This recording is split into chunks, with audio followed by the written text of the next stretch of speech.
Sud Radio, le numérique pour tous, Vanessa Pérez. Bonjour et bienvenue dans le numérique pour tous, l'émission dédiée au numérique, à l'innovation et à la tech responsable. Et aujourd'hui, on va parler numérique, bâtiments et travaux publics, le BTP. Entre chantiers connectés, jumeaux numériques et professionnels de chantier augmentés, nos maisons, nos bureaux, les hôpitaux sont en train de vivre une révolution numérique. Avec nos invités aujourd'hui, nous tenterons de comprendre en quoi le numérique va bouleverser les méthodes de travail, que l'on soit maçon, peintre, architecte ou chef de chantier. Quelles sont les dernières avancées technologiques et pourquoi le secteur du BTP est devenu hyper attractif pour les jeunes générations. Le numérique pour tous spécial BTP, c'est tout de suite et c'est sur Sud Radio. Sud Radio, le numérique pour tous, Vanessa Pérez. Et pour commencer cette émission, nous avons le plaisir d'accueillir Jonathan Pires. Jonathan, bonjour. Vous êtes chef de département construction numérique de la Fédération française du bâtiment. Alors, on le rappelle, vous êtes un acteur majeur de la filière du BTP. Vous assurez la défense de 50 000 entreprises du bâtiment adhérentes. Et c'est à peu près 1,5 million de salariés qui sont concernés, c'est ça ? Exactement ça. Donc, la Fédération française du bâtiment représente toutes les entreprises que vous pouvez côtoyer au quotidien. Ça part du plombier, du peintre, du maçon, que vous allez pouvoir faire intervenir chez vous pour rénover, construire une extension. Mais c'est aussi les entreprises de plus grande taille qui vont venir construire la piscine de votre municipalité, la bibliothèque, des logements collectifs que vous connaissez aussi, donc des bâtiments avec plein d'appartements. Voilà, tout plein d'équipements publics. Donc, on va venir représenter l'ensemble de ces entreprises, de la plus petite jusqu'à la plus grande. Alors, si vous êtes là, c'est parce que le secteur du bâtiment et travaux publics, qu'on va appeler BTP, pour simplifier les choses, vit une véritable révolution qui est portée par le numérique. Concrètement, de quoi parle-t-on ? Le numérique, au sein de la FFB et pour les entreprises, à plusieurs échelles. On parle du numérique au quotidien déjà. On a des solutions simples qui permettent de venir faire des devis, prendre des cotes, partager des documents avec ses collaborateurs sur chantier. Donc on est sur un premier niveau du numérique au quotidien. Et ce qu'on dit, c'est que toutes les entreprises sont concernées. Toute taille, tout corps de métier. Donc tous les métiers que j'ai cités auparavant. Donc on a ces solutions au quotidien, on a des solutions de gestion. On est plutôt dans le pilotage de l'entreprise, devis, compta, facturation. Des solutions avec des usages plus avancés. On va parler de maquettes numériques, on va parler de BIM, on va parler de jumeaux numériques. Donc on a plusieurs échelles du numérique qui bouleversent le quotidien de nos entreprises de toute taille et tout corps de métier. Alors on visualise tous un chantier où effectivement on a beaucoup de corps de métier qui interviennent. Dans quelle mesure vous allez parvenir à mieux faire travailler les gens les uns avec les autres quand on a un gros chantier de construction comme on le voit dans une ville par exemple? Pourquoi ça fluidifie un petit peu cette collaboration? Le grand mot, comme vous l'avez dit, c'est la collaboration. Aujourd'hui on a des solutions, donc des plateformes collaboratives tout simplement qui existent et qui permettent à chacun des acteurs du projet de partager des documents. Donc on parle de quoi ? On parle de devis, factures, de fiches techniques, c'est-à-dire que les acteurs du projet, architectes, bureaux d'études, entreprises, vont déposer sur cette plateforme, comme demandé par le client, les différents documents. Donc c'est pas seulement dans un sens, c'est-à-dire le client va pouvoir demander des éléments d'entreprise et à l'inverse, une entreprise va pouvoir aller récupérer un élément d'une autre entreprise. Donc on a une vraie clarté dans la diffusion de l'information. On arrête les multiples envois de mails, les textos ou autres. Tout est sur la plateforme, c'est beaucoup plus simple, beaucoup plus efficace pour la bonne collaboration du chantier. Alors on parle de plus en plus de maquettes numériques. C'est quoi une maquette numérique, Jonathan ? Alors une maquette numérique, il faut savoir que c'est de la 3D. Tout le monde a déjà 3 dimensions, de la 3 dimensions. Tout le monde a déjà utilisé un simulateur pour faire un peu de 3D. Donc de la 3D et de l'information. C'est pas seulement un rectangle qui est un mur, mais c'est un mur avec des couches. J'ai du béton, j'ai un doublage, j'ai du polystyrène, avec des caractéristiques techniques. Donc c'est la 3D renseignée. C'est comme par exemple certains grands magasins pour simuler une pièce, etc., où vous mettez des éléments de décoration, et je ne vais pas le citer, vous montre effectivement une pièce et vous allez pouvoir vous positionner, votre mobilier, votre canapé, etc. C'est exactement ça. Donc on a les acteurs du projet qui vont réaliser la maquette numérique de leur corps d'état. Donc l'entreprise, le maçon, qui va faire la maquette numérique du gros œuvre. Donc on va avoir des poteaux, des dalles, des planchers, des poutres. Pareil pour l'entreprise de plomberie qui va venir réaliser elle-même ses réseaux de plomberie. Et l'avantage, c'est qu'on va pouvoir superposer ces maquettes numériques. Donc je vais voir que mon tuyau rentre dans la poutre. Ça va pas. Il faut que je fasse la réservation, donc le trou au bon endroit pour que le tuyau passe bien et qu'on n'ait pas de problème sur le chantier. Donc la maquette numérique, c'est la 3D renseignée pour la bonne réalisation du chantier. Parmi nos auditeurs, on a beaucoup d'artisans qui sont nombreux à nous écouter. Le numérique peut faire peur quand même, Jonathan. On se dit, waouh, j'ai peut-être pas les moyens, je suis pas une grosse entreprise, j'ai 4-5 salariés, puis j'ai pas le temps de m'y mettre, il faut que je me forme. Que répondez-vous à ces artisans qui nous écoutent ? C'est qu'il existe aujourd'hui des solutions qui concernent tout le monde. C'était peut-être pas le cas auparavant. On a des solutions qui touchent les TPE, les PME et les plus grands. Et on a tout à gagner, enfin les TPE-PME ont cet avantage-là, c'est d'être très flexible, très dynamique et de pouvoir vite changer les process de l'entreprise.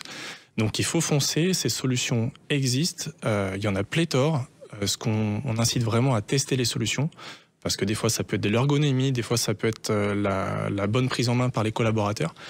Mais elles sont là, elles existent, faut vraiment les tester et prendre ça usage par usage. C'est pas on fait du numérique parce que c'est sympa, mais on fait du numérique parce que ça répond à un souci du quotidien. Mes collaborateurs ont du mal à voir les derniers documents à jour, hop, je les récupère. Mes collaborateurs ont du mal à me faire passer les pointages, hop, je les récupère. Donc ça vient sur une réponse à une problématique du quotidien.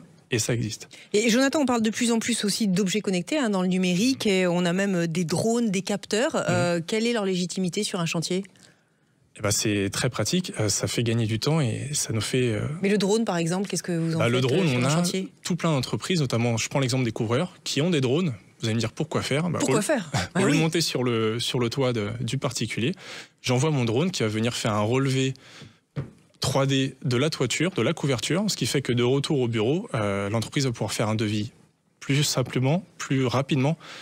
Ça va être plus fiable aussi, avoir des bonnes quantités et va pouvoir envoyer le devis plus rapidement aux particuliers. Donc c'est un gain d'efficacité et aussi on a pu monter sur le toit, donc on se réduit quelques problématiques d'accès au toit. Il y a de plus en plus de jeunes d'ailleurs qui sont séduits par cette approche. Il y a un véritable renouvellement, un engouement justement de la profession du BTP qui avait peut-être été un peu délaissée. Là on voit effectivement une nouvelle génération qui s'y frotte. Exactement. Pour l'entreprise, pour le BTP, c'est un vrai levier d'attractivité pour attirer les jeunes chez nous. D'ailleurs, à ce titre-là, au niveau de la FEB, on est très investi dans une compétition des métiers, la compétition des World Skills, donc ça met en valeur l'excellence. La compétition des World Skills, pardon. D'accord, des compétences internationales. C'est 65 métiers, toutes filières confondues, et on a 16 métiers du BTP. La FEB est très investie sur les métiers du BTP, et on a le métier de la construction digitale. Donc c'est de la maquette numérique à fond. D'ailleurs, on a été champion du monde l'année dernière et bronze l'édition d'avant. Donc on appuie énormément là-dessus, c'est un vrai levier d'attractivité. Les jeunes qui vont sortir d'école ont déjà ces compétences numériques-là et vont pouvoir les apporter dans les entreprises qui ne les ont pas encore. Donc ça va être vraiment des vrais binômes gagnant-gagnant, expérience d'un côté et numérique de l'autre. Alors après, Jonathan, on sait aussi que l'un des grands enjeux du secteur de la construction, c'est quand même l'environnement, parce que la construction a une empreinte carbone qui est quand même non négligeable. Est-ce que vous êtes en mesure de me dire que le numérique va permettre d'optimiser, ou alors on n'y est pas encore ? On y est déjà. On y est. Déjà, la première réponse, c'est que grâce au numérique, on va construire virtuellement avant de construire réellement. Donc, on va s'apercevoir de tout plein de conflits qu'on pourra avoir, comme je vous ai cité auparavant. Et ces conflits, s'ils sont résolus en amont, on ne va pas les retrouver sur le chantier, on ne va pas perdre du temps, venir... Si je prends l'exemple du trou, prenez tuyau, un exemple, par exemple, voilà, très concrètement. Voilà, l'exemple de la poutre et du tuyau. Si je ne fais pas de maquette numérique, je vais m'en apercevoir le jour J. Il va falloir faire le trou, si je peux le faire, au bon endroit, faire du bruit, de la poussière, consommer de l'eau et refaire derrière. Tout ça, on se l'élimine grâce à la maquette numérique si c'est bien fait en amont, qu'on a bien réalisé la synthèse entre les maquettes dont je vous ai parlé. Donc c'est du temps, c'est de l'argent, mais c'est également des ressources qu'on s'économise. Donc ça, c'est concret, on fait les choses une seule fois. On construit virtuellement comme ça. Et la première fois est la bonne, c'est ça. Exactement. Et ensuite, on a des outils de simulation, notamment pour l'impact carbone, qui permettent, grâce à la maquette, de simuler l'impact global de la construction et d'optimiser. Est-ce qu'on met plus de béton, plus de bois, plus de métal? Donc ça nous permet d'optimiser la conception même du bâtiment pour s'engager sur un impact carbone à la fin de la construction. Jonathan, une seconde pour conclure, si vous aviez un message à adresser à tous les entrepreneurs du BTP qui nous écoutent et aux vocations qui veulent peut-être aussi collaborer. C'est de foncer. Aujourd'hui, dans le BTP, on a tout plein d'opportunités qui s'ouvrent à vous. Le BTP a changé. Le BTP présente aujourd'hui tout plein de solutions du numérique. Donc si vous allez aujourd'hui dans des entreprises de construction, vous allez utiliser ces outils-là dont on a parlé. Des solutions, des applications, ça peut être du BIM, de la maquette numérique, des drones.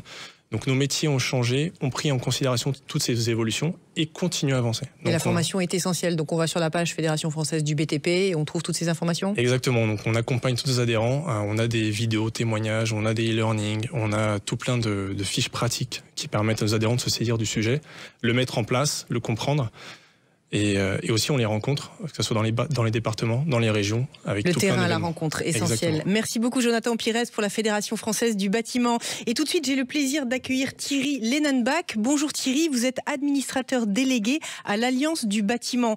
Là aussi, donc, bien évidemment, on a développé avec Jonathan, le numérique joue un rôle central dans votre secteur. Pour vous, vu de votre prisme, pourquoi il est devenu indispensable ? Alors, le numérique est indispensable aujourd'hui, parce que le bâtiment est confronté à deux problèmes majeurs aujourd'hui. Un problème qui est durable depuis longtemps, c'est celui de la productivité, puisque la productivité évolue faiblement dans le bâtiment depuis plusieurs années. Or, on est face à une nécessité aujourd'hui de construire beaucoup des logements. Il y a une demande sociale très importante sur tout le bâtiment, et là il faut accélérer l'efficacité. L'autre défi, c'est celui de la transition écologique d'une manière globale, puisqu'on doit faire des bâtiments qui sont économes. Donc il y a tout un enjeu aujourd'hui, et le numérique contribue à permettre d'aller vers ces objectifs. Thierry, quand on utilise tous ces outils sur un chantier, il y a quand même des données sensibles avec lesquelles on va alimenter les logiciels, et ça pose véritablement une question sur la souveraineté et le stockage. Où vont les données ? Est-ce qu'on a encore la main dessus en France ? Là-dessus, vous avez des garde-fous ?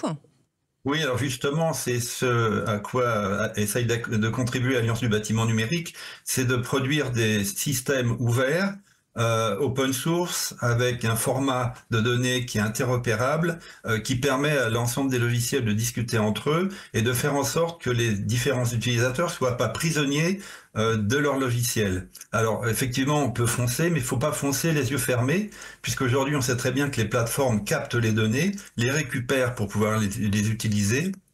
Et ensuite, si vous utilisez un logiciel qui a un format propriétaire, si vous travaillez plusieurs années avec ce logiciel, 2 ou 3 années, une fois que vous voulez changer de logiciel, vous pouvez plus, parce que vous avez tellement capitalisé dans un format que vous êtes prisonnier de ce format, et après vous devenez dépendant des éditeurs. Donc nous, on contribue à mettre en place des solutions qui sont accessibles, ouvertes. C'est pas pour être en confrontation directe avec les éditeurs qui font d'excellents produits, mais c'est pour avoir une balance et un contrepoids qui permet aussi d'avoir à certains acteurs des solutions ouvertes. Par exemple, si on parle des plateformes, aujourd'hui, quand vous êtes sur une plateforme, vous payez tous les mois la plateforme. Une fois que vous avez toutes vos données sur cette plateforme, vous pouvez plus en sortir. Et donc, nous, on propose une plateforme open source que n'importe quel architecte peut mettre en place lors d'un projet, qui lui permet d'avoir le contrôle complet de ces données et une entière liberté. Donc ça permet d'avoir un choix alternatif. Qui dit bâtiment, Thierry, dit aussi système de circulation, d'ouverture et de fermeture. Et là, vous évoquiez, quand on a préparé cette émission, le risque cyber est devenu une réalité aujourd'hui au quotidien dans la construction des bâtiments. Dans quelle mesure aujourd'hui il faut voir un bâtiment non seulement comme un bloc de béton avec beaucoup de flux de circulation, mais surtout une circulation de la data, de l'information, qui fait qu'il faut penser dès la construction à sa protection? Absolument. Aujourd'hui, le bâtiment est aussi, effectivement, quand on parle des maquettes numériques qui sont renseignées, c'est un ensemble de données qui ont de la valeur. Et donc, il faut protéger cette valeur-là, parce que sur une maquette numérique, qui est donc le jumeau numérique du bâtiment, on peut extraire des données pour faire des calculs d'efficacité énergétique, pour faire tout un tas d'opérations de maintenance ou d'exploitation ou de valorisation. Et donc, c'est un capital qui appartient maintenant au maître d'ouvrage et qu'il faut protéger. Et donc, la raison d'être effectivement très vigilant et d'avoir aussi des systèmes ouverts qui permettent d'avoir un bon contrôle et une bonne maîtrise de ces données. On parlait de durabilité avec Jonathan. Vous, par rapport à votre prisme, le numérique permet de limiter aussi les déchets et de choisir des matériaux plus responsables. Dans quelle mesure, justement, la puissance de certains logiciels vous permettent d'intégrer toutes ces informations dans la construction d'un bâtiment en amont et de lui donner un prix ou alors une durabilité qui serait un petit peu différente ?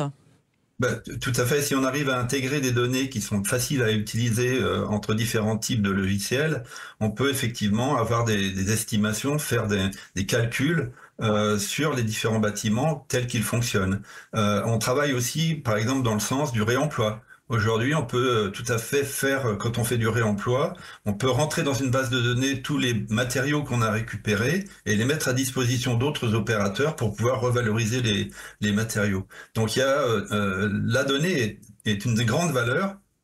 Et il faut en avoir la maîtrise et la contrôler et pas la donner gentiment à des gros opérateurs multinationaux qui vont exploiter ces données-là, parfois au détriment de ceux qui la produisent. Vous travaillez dans ce sens actuellement à l'Alliance du bâtiment ?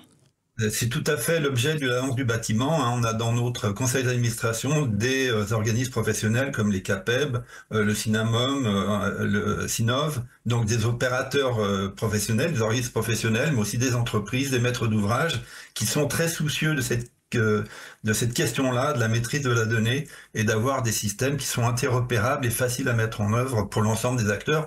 Et évidemment, nos administrateurs sont plutôt orientés vers les petites entreprises et les très petites entreprises parce que les gros savent utiliser des logiciels, avoir des ingénieurs, payer des licences chères, etc.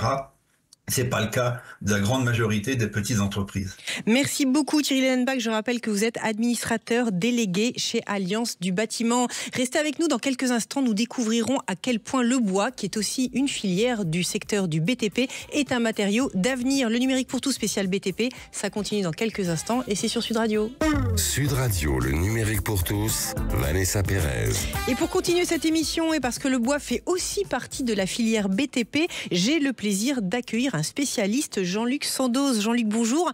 Donc vous êtes le fondateur de l'entreprise. Alors le nom ne parlera pas trop, CBS, CBT, mais surtout ce qu'il faut dire, c'est que vous développez des technologies non destructives pour l'évaluation de la qualité du bois. Concrètement, le bois, c'est un matériau d'avenir ? Ah bien écoutez, merci de m'inviter pour pouvoir vous dire que c'est le plus vieux matériau de l'avenir. Et aujourd'hui, c'est le matériau carbone par excellence. Et le carbone, vous savez jusqu'à quel point on est embêté.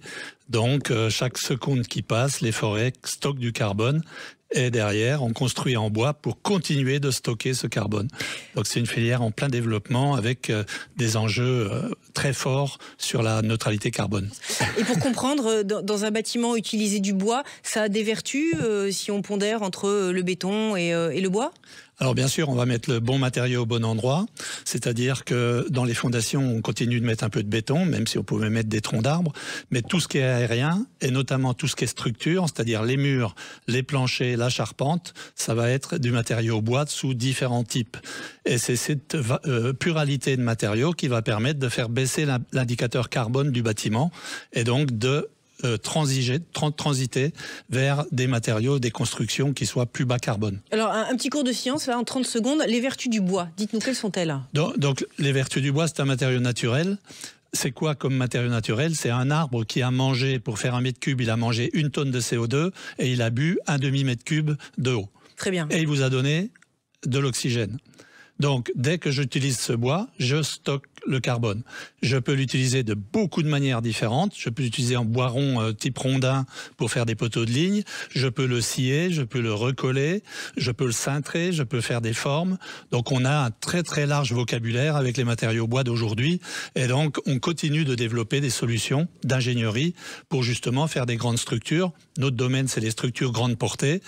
Avec notre devise, plus d'ingénierie, moins de matière, on optimise la matière, donc on veut construire avec le moins de matière possible pour être plus technique, plus technologique et pour l'habitant plus valorisé en termes architecture d'intérieur. Alors Thierry, vous avez concrètement développé une solution innovante qui s'appelle le Silvatest, c'est très joli comme nom. En quelques mots, ça sert à quoi et comment ça permet de mieux utiliser le bois dans les constructions ? Alors le Silvatest, c'est presque l'histoire de ma vie. C'était mon doctorat il y a 35 ans. Et c'est un appareil par ultrasons. C'est un peu la manière de faire une échographie du matériau bois. Donc j'envoie un ultrason dans le bois, je récupère le signal. Et en analysant le signal, je vais savoir un tas de choses. Je vais savoir sa performance mécanique, s'il est très très solide, sa durabilité, est-ce qu'il a été dégradé, est-ce qu'il a des problèmes morphologiques, microstructurels à l'intérieur. Donc je vais pouvoir en faire le matériau idéal là où j'en ai besoin. Donc on va parler de ce qu'on appelle aujourd'hui la haute performance. Il y a les aciers de haute performance, mais on a aussi les bois de très haute performance. Et par exemple, la flèche de Notre-Dame en chêne a été mesurée par ultrason pour choisir l'arbre qui donnerait la bonne flèche. Parce que je ne pouvais pas en produire 50 pour en garder que 6. Je devais tout de suite trouver les 6 parce que c'est des pièces exceptionnelles. Donc voilà, cet outil sert à mesurer le bois dans tous ses états. Je peux mesurer un arbre dans la rue pour savoir s'il y a un risque qui tombe au prochain orage. On peut mesurer du bois de réemploi. Aujourd'hui, évidemment, le bois, c'est un ancien matériau, donc il y en a dans les constructions. Quand on démonte, on fait un test Silvatest et je sais la performance qu'il a aujourd'hui. Quelle a été son histoire, sa vie avant. Donc je sais si je peux compter dessus, si c'est un matériau de trop de performance, ou si au contraire il est fini, si au contraire il n'a plus de force et qu'il ne peut plus travailler en structure. Donc c'est un outil qui permet d'arbitrer tous les sujets de qualité du bois. Et aujourd'hui, est-ce que justement cet arbitrage, il devient systématique entre deux types de matériaux, des matériaux bas carbone et des matériaux haut carbone, ou on ne se pose pas forcément la question? Alors aujourd'hui, il devient très très important, d'abord pour conserver les bâtiments historiques. Là, on a livré le Hilton, par exemple, rue de Cambrai, dans 20e, où on a conservé 5 étages de poteaux-poutres en chêne qui avaient 150 ans. Les quelques éléments qui étaient malades, on a pris des éléments de démontage pour remplacer. Donc on a fait de la chirurgie esthétique et on a intégralement rénové l'ensemble. Donc oui, c'est un outil qui permet aujourd'hui d'aller beaucoup plus loin dans le carbone. Je vous donne un autre exemple. Dans les forêts tropicales, on coupe les grands arbres, on en coupe 2 à l'hectare. Quand il est par terre, si on s'aperçoit que l'arbre il est creux, et on le laisse parce qu'il n'a plus de valeur commerciale. Or, avec l'ultrason, je sais avant de le couper qu'il est creux, donc je ne coupe pas. Et je vais en prendre un autre. Donc c'est un outil d'arbitrage tous les jours, dans tous les domaines. C'est valable dans la charpente, c'est valable dans les poteaux de ligne, c'est valable dans les traverses de chemin de fer, c'est valable dans l'expertise de votre chalet d'alpage, c'est valable dans tous les domaines où on a du bois. Mais alors la question corollaire, Thierry, c'est que quelque part ça entraîne une déforestation, tout ce que vous faites. Hein. Alors c'est bien sûr très important de parler de ce point, ça n'entraîne pas la déforestation. Pourquoi? Parce que la forêt française produit 2 mètres cubes secondes. Donc, vous voyez de combien elle a produit de mètres cubes depuis qu'on se parle. 2 mètres cubes secondes, et j'en exploite même pas un. Ça veut dire que chaque année, la forêt produit plus que ce que je consomme, que ce que j'exploite. Donc, non seulement on ne déforeste pas, mais on a la nécessité d'exploiter beaucoup plus nos forêts. Sinon, au prochain coup de vent, les arbres vont tomber, le carbone va être recyclé, il va repartir dans l'atmosphère et on aura perdu 60, 80 ans de cycle forestier. Donc tout l'enjeu aujourd'hui, justement, c'est d'exploiter beaucoup plus et de planter là où c'est possible de planter pour que ces arbres mangent du CO2 et stockent le CO2. Et c'est l'usine à CO2 la moins chère du monde. Elle vous produit de la matière. Alors que les Islandais, ils ont stocké du carbone avec des trucs qui coûtent 500 balles la tonne. Pour conclure, je sais que ça vous passionne, mais en 30 secondes, et pour qu'on regarde la forêt un peu différemment, quels sont les bois les plus utilisés aujourd'hui dans nos constructions? Alors, il y a des grandes stars, hein. Il y a les ébènes des pays tropicaux qui sont magnifiques, que vous pouvez mettre en design de voiture. Mais ici, en Europe, on est sur les sapins et l'épicéa, les pins, un petit peu le mélèze pour faire tout ce qui est menuiserie et bois à l'extérieur. Le Douglas qui a pris une très grande place, le Douglas qui a été planté après la guerre, aujourd'hui est à maturité, donc on en consomme beaucoup. La France est un peu leader avec ce matériau-là, c'est un matériau fantastique, avec une couleur un peu saumon aussi, donc très bon pour l'architecture d'intérieur. Merci beaucoup Jean-Luc Sondos pour votre passion et votre technologie, je la rappelle, le Silvatest. Merci Thierry, à vous. Pour conclure, si on doit donner un top 3 des priorités, des défis que la filière BTP aura à relever dans les prochaines années?